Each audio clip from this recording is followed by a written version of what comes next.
By the time Titian painted Christ crowned with thorns, he was towards the end of his very long career. He was the greatest artist of the Venetian Renaissance, and he was applying paint in a way that artists had never done before. And you can imagine, after decades of painting, that you have a familiarity and an intimacy with your materials. It was said that Titian used his hands to paint at the end of his career. You actually have a sense that that might be the case here. Look how heavy that paint is as it moves across the surface. We see torches in the upper right, and you can see the thickness of the white and gold paint. It gives us a sense of flickering light and of the chaos of this moment. You have these figures that emerge from darkness. He's able to convey a kind of aggression, a kind of energy. This is not the static Renaissance any longer.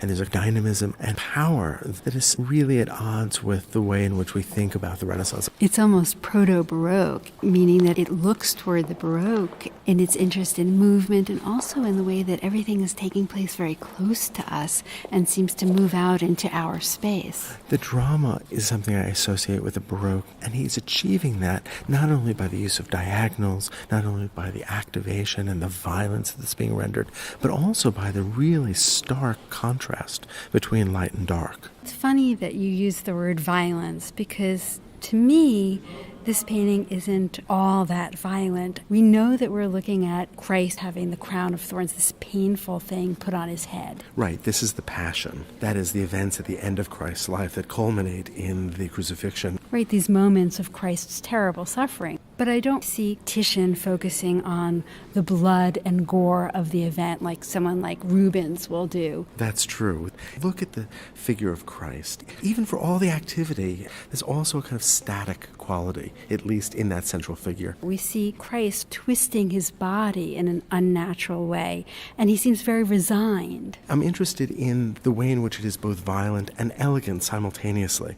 Look at those diagonal sticks. The figure in the back right really is plunging that stick, and there is a real sense of violence, and yet the stick is not actually catching the thorns. It's not actually catching Christ's head. It's somehow moving past. Their positions seem dance-like instead of serious, violent movement. That's the perfect word, dance-like. Look at the figure on the extreme left.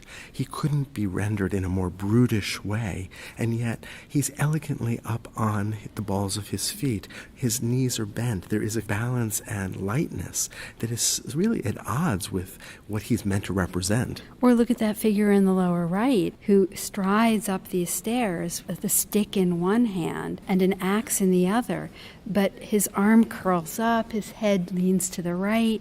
This is a position that looks more like choreography than actual movement. And these are all characteristics that remind us of mannerism. And this is 1570, after all. Mannerism begins in the 1520s, 1530s, 1540s, right at the time of the Reformation. This is a time of real spiritual upheaval in Europe, and perhaps we're seeing that reflected here. It's a kind of anti-naturalism. There is something very theatrical about it. There is something very invented about it. And in some ways, we can't even read the forms of the bodies. Not only has Titian embedded everything in darkness and this shallow space, but for example, we can't read the right leg of that standing figure on the left, or similarly the right leg of the figure who's striding up from the lower right. And so space becomes incomprehensible, which is also a characteristic of mannerism.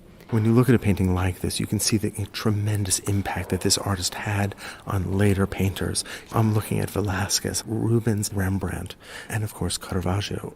All these artists are looking back to Titian and this extraordinary achievement. In a sense, the freedom that Titian is allowing for generations of artists, freeing them from the strictures of balance and harmony and clarity that had been hallmarks of the Renaissance. So this is an interesting moment of transitioning from the Renaissance. We see elements of mannerism, and we also see elements of the Baroque that is just to come.